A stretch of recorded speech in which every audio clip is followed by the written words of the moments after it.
gusto natin mapalayas si BBM sa pwesto.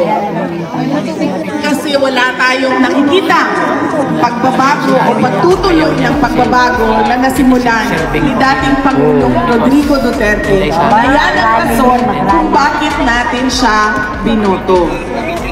Pero ma'am, kahit man mapalayas natin ang adik na presidente natin, adik na presidente natin, adik na presidente natin, hindi natin mapapabalik si dating Pangulong Rodrigo Duterte. So dalawang bagay po yun, ma'am.